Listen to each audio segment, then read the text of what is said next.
여러분, 믿음은요, 돈처럼 손에 쥐어지는 것이 아닙니다. 또한 권력처럼 사람들을 복종시키는 힘이 있는 것도 아니에요. 그러다 보니 사람들은 믿음은 있어도 되고 없어도 되는 것처럼 생각하는 경향이 있어요. 그래도 교회 다니는 사람들은 그래도 믿음은 있어야 돼 라고 생각하는 게 일반적이잖아요. 왜냐하면 믿음이 있어야 천국에 갈 수 있다는 것을 알고 있기 때문입니다. 사실 이 정도만 알아도 절반은 아는 거예요. 그런데 믿음은 단순히 천국에 들어갈 수 있는 티켓 정도에 불과한 걸까요? 만일 그렇다면 믿음은 좋을 필요가 없습니다. 만일 그렇다면 믿음은 성장시키기 위해서 노력할 필요가 없어요. 예수님이 나의 죄를 사하시기 위해 십자가에 죽으시고 3일 만에 부활하신 것을 믿기만 하면 구원받을 수가 있기 때문이죠. 하지만 믿음은 천국에 가기 위해서만 필요한 게 아닙니다. 믿음은 우리가 이 땅에 사는 동안도 너무나 필요해요. 몇 가지 예를 들어볼까요? 먼저 인간관계에서 믿음이 필요해요. 요셉이 형제에 의해서 애굽에 노예로 팔렸습니다. 그때 나이가 17살, 우리 은우 나이였어요. 그러니 얼마나 상처가 크고 기뻤겠습니까? 한편으로는 복수하고 싶은 마음도 생길 수 있지 않았을까요? 그런데 사람 일이란 정말 모르는 일이죠. 요셉이 형들에게 복수할 수 있는 지위가 주어진 거예요. 여러 가지 과정을 거쳐서 애굽의 총리가 됐잖아요. 때마침 온 땅의 기근이 심해서 다른 나라에서도 애굽으로 곡식을 사러 왔는데 그 중에 요셉의 형들도 있었습니다. 그러니 복수하기 딱 좋은 상황이죠. 하지만 요셉은 그들에게 복수하기는커녕 그들을 안심시키고 평화를 약속했는데요. 창세기 50장 20절 21절 함께 읽습니다. 당신들을 나를 위하였으나 하나님은 그것을 선으로 바꾸사 오늘과 같이 많은 백성의 생명을 구원하게 하시려 하셨나니 당신들은 두려워하지 마소서 내가 당신들과 당신들의 자녀를 기르리다 하고 그들을 간곡한 말로 위로하였더라. 아멘. 여러분, 정말 멋지지 않습니까? 자기를 팔아버렸던 형들을 극진하게 대우하고 있는 이 요셉의 너무나 멋진 성품과 인격을 우리가 볼 수 있는데요. 그런데 요셉이 이렇게 할 수 있었던 것은 그가 단순히 성격이 좋아서가 아닙니다. 20절에 이렇게 기록되어 있죠. 당신들은 나를 해하려 하였으나 하나님은 그것을 어떻게 하셨다고요? 선으로 바꾸셨어요. 요셉은 하나님께서 인간의 악한 행동도 선으로 바꾸시는 분이라는 믿음이 있었어요. 형들이 비록 자기를 팔아버린 그것은 너무나 악하고 정말 미운 그런 모습이지만 하나님은 그것조차도 일부러 그렇게 하신 것이 아니라 그것조차도 하나님은 선으로 바꾸신 분이라는 확신이 있었어요. 그렇기 때문에 형들을 용서하고 관계를 회복할 수 있었던 것입니다. 요셉에게 믿음이 있었기 때문에 인간 관계에 있어서 성공할 수가 있었던 거예요. 또한 믿음은요, 직장 생활에서도 필요해요. 다니엘이 왕에게 총리를 맡고 있다는 이유로 다른 관료들에게 왕따를 당하고 있었습니다. 그러던 어느 날 그들이 다니엘을 죽일 수 있는 묘안을 생각해냈는데요. 그게 뭐예요? 왕의 신상 앞에 신상 외에 다른 신에게 절을 하든지 기도를 하는 자는 사자굴에 넣어버리자는 거였어요. 그들은 다니엘이 하루에 3번씩 기도한다는 것을 알고 있었기 때문입니다. 그런데 다니엘은 그 명령에 떨어진 줄을 알고 있으면서도 기도하기를 쉬지 않았어요. 그 결과 산채로 사자굴에 들어갔습니다. 던져졌어요.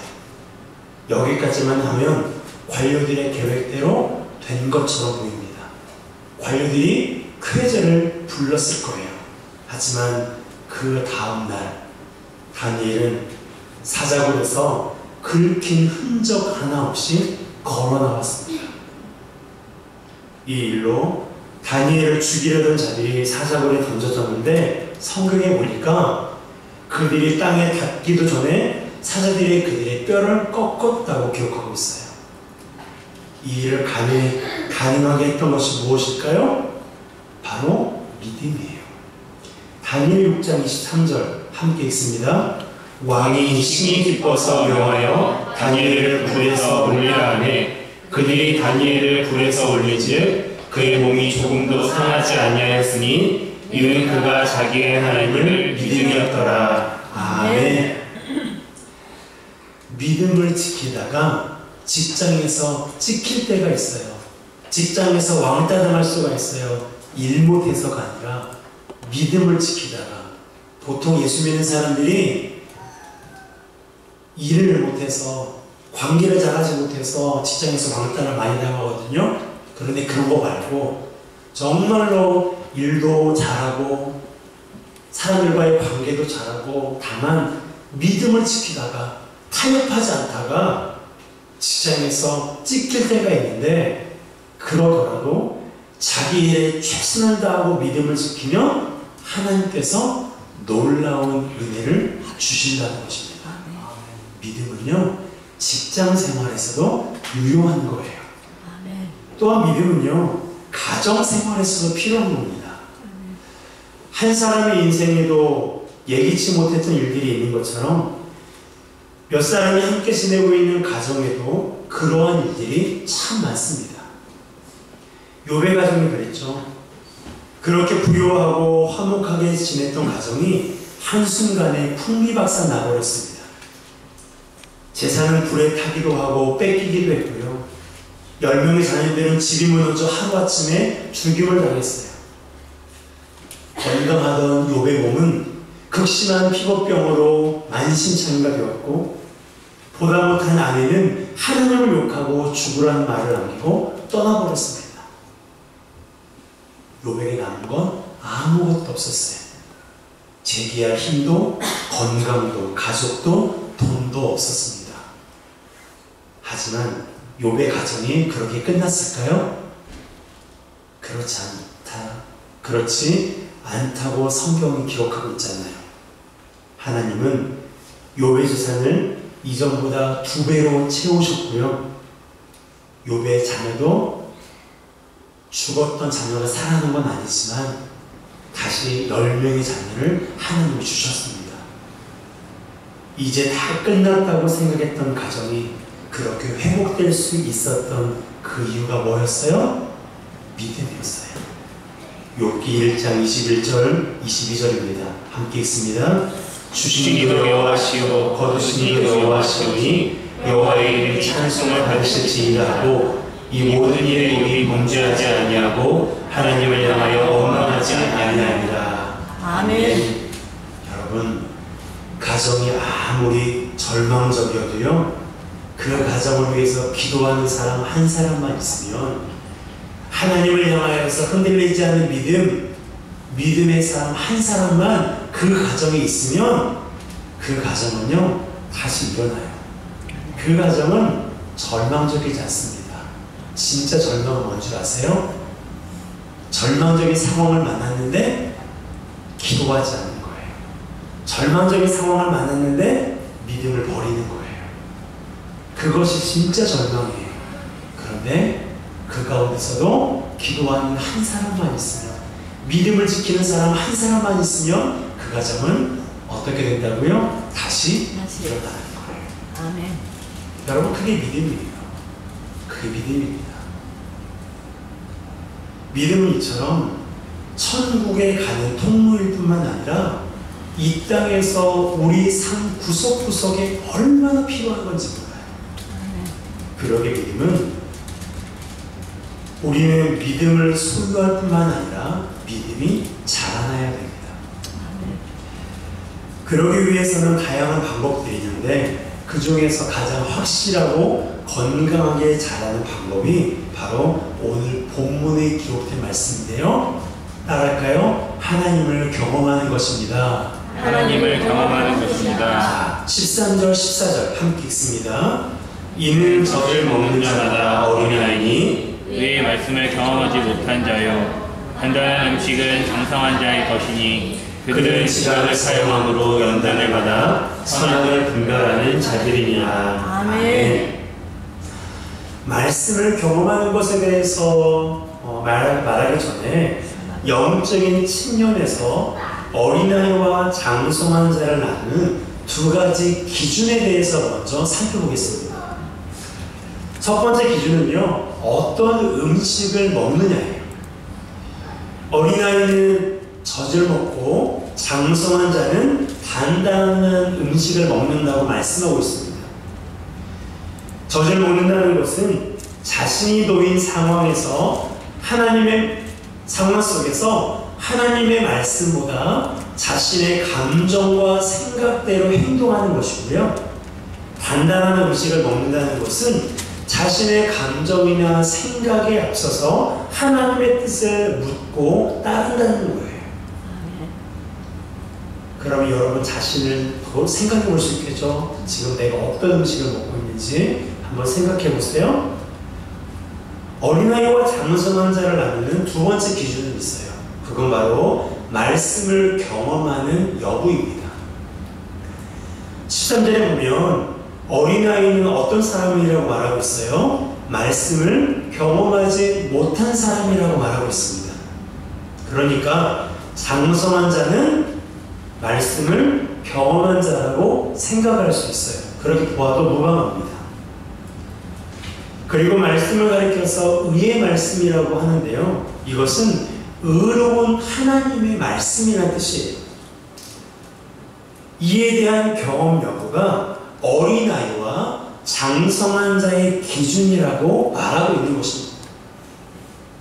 그렇다면 말씀을 경험한다는 것은 어떤 의미일까요?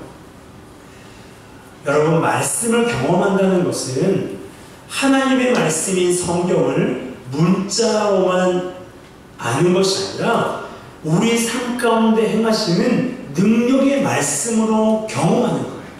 그게 바로 하나님의 말씀을 경험하는 것입니다. 저는 지난주에도 하나님의 말씀을 경험했어요. 지난 목요일 큐티 본문이 에베소서 4장이었는데요. 14절에 다음과 같은 말씀이 있었어요. 함께 읽어볼까요? 시작. 이는 우리가 이제부터 어린아이가 되지 아니하여 사람의 속임수와 간사한 유혹에 빠져 온갖 교훈의 풍조에 밀려 의동하지 않게 하려 합니다. 아멘. 사실 이 말씀은 예전에는 잘 눈에 띄지 않는 말씀이었어요. 보통 그 앞절에 있는 말씀만 눈에 잘 띄었습니다. 그 앞절에 어떤 말씀이 있냐면 그리스도의 장성한 분량이 자라는 데까지, 장성한 분량이 충만한 데까지 이른다라는 말씀이에요. 이 말씀만 잘 보였지 14절에 있는 말씀은 잘 보이지 않았어요. 그런데 그날 큐티를 하는데 이 말씀이 눈에 확 들어오는 거예요. 그러면서 사람의 속임수와 간사한 유혹에 요동하지 않게 하신다라는 구절이 눈에 띄는 겁니다. 눈에 띄인다는 것은 하나님께서 나에게 더 보라는 거예요. 하실 말씀이라는 겁니다. 그래서 그 말씀을 묵상하고 그 말씀을 붙들고 하나님 앞에 기도했어요. 그랬더니 정말로 하나님께서 사람의 속임수에 빠지지 않게 하셨어요. 옳은 결정을 하게 하셨습니다. 죄송해요. 자세하게는 말씀드릴 수가 없어요. 하지만 속임수에 빠지지 않도록 미리 작업을 다 해놓으셨더라고요. 여러분, 이것이 하나님의 말씀을 경험하는 거예요. 이런 경험을 하다 보면 말씀을 더 보게 되고 하나님을 더 의지하게 되는 거예요. 그리고 또 하나 유익한 점이 있는데 바로 영적인 감각이 작동한다는 것입니다. 14절 하반절 함께 읽습니다. 그들은 지각을 사용함으로 연단을 받아 선악을 분별하는 자들이니라. 아멘. 여기에서 그들은 장성한 자를 말하는데요. 장성한 자가 어떤 사람이라고요? 말씀을 경험한 사람. 이 말씀을 경험한 이 장성한 사람들은요, 지각을 사용한대요.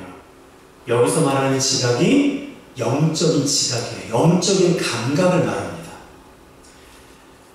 그리고 말씀에 기록되어 있는 것처럼 영적인 감각은 사용하면서 단련되어 가는데, 이렇게 영적인 감각이 단련되어 가는 사람은 어떻게 된다고요? 선악을 분별하는 능력을 가지게 된다는 거예요.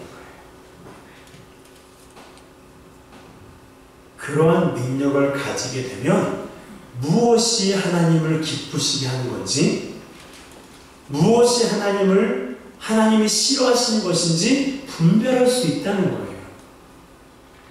나의 생각이나 계획, 내가 결정하고자 하는 그것의 본심이 선한지 그렇지 않은지 분별할 수 있다는 것입니다. 영적인 감각이 단련되어진 사람이에요. 또한 많은 사람들이 그것을 모르기 때문에 마치 자기 느낌과 생각이 하나님의 뜻인 것처럼 생각해서 일을 하는 거예요. 그러다가 일을 그르치고 실패하고 낙심하고 괜한 하나님만 욕하는 거예요. 원망하는 거예요. 어제 이세돌 구단이 인공지능 한돌에게 불개폐했습니다. 여러분 잘 아시는 것처럼 이세돌 구단은요, 12세 프로 바둑기사로 입단해서 25년 동안 천재로 그 이름을 날린 사람이에요. 그가 이기지 못한 사람이 없었습니다. 그런 그가 그의 은퇴 대국에서 AI의 한돌에게 패배하고 한 거예요. 그만큼 인공지능의 실력이 뛰어나다는 것을 다시 한번 우리가 볼 수 있는 그런 시간이었는데요. 그런데 놀라운 것은요, 사탄의 수는요, 그 이상이라는 것을 우리는 잊어서는 안 됩니다.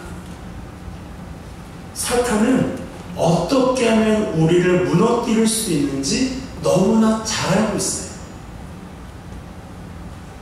여러분, 사탄은요, 치고 빠는 것의 명수입니다.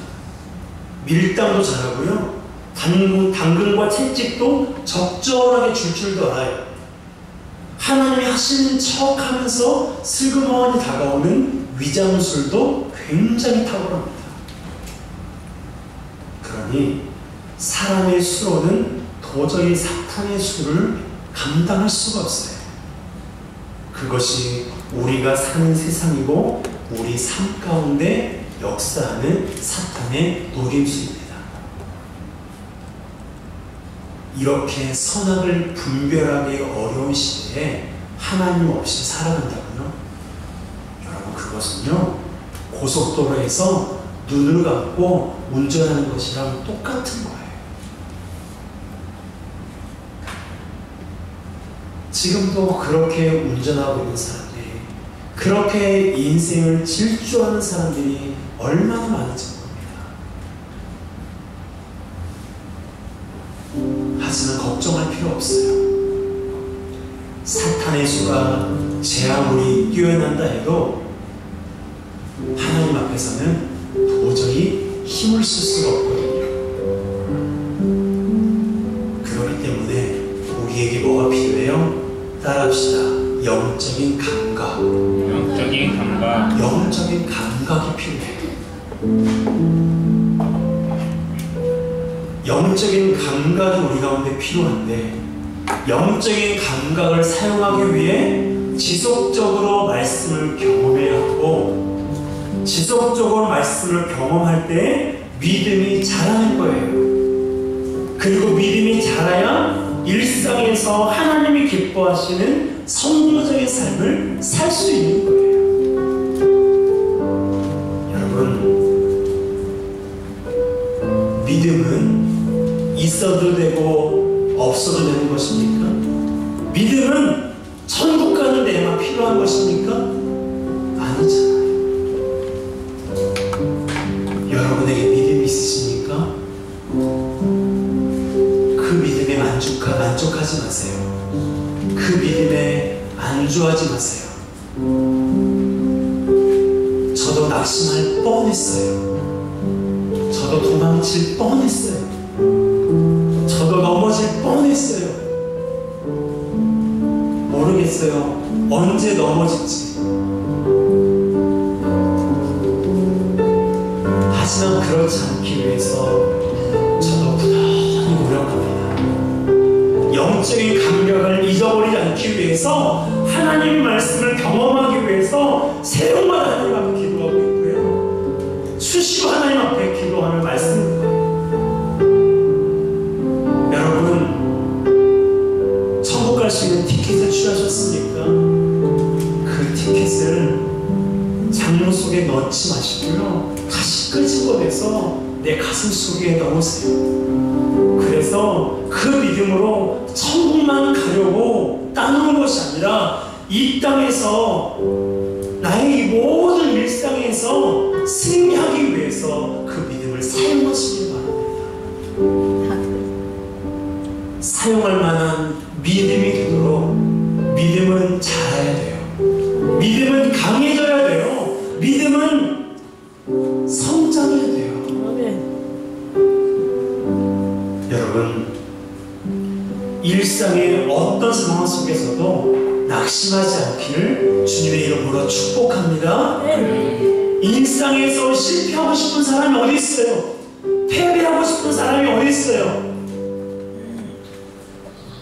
우리 모두는 다 성공하고 싶어 해요. 승리하고 싶어 해요. 멋지게 하나님을 찬양하는 삶을 날마다 살고 싶어 해요. 그런데 마음만 있지 믿음이 자라기 위해서 노력하지는 않아요. 백날 해보세요. 백날 생각만 해보고 교회만 왔다 갔다만 해보세요. 믿음은 그렇게 자라지 않습니다. 그런다고 해서 믿음 자라지 않아요. 말씀을 경험해야 돼요.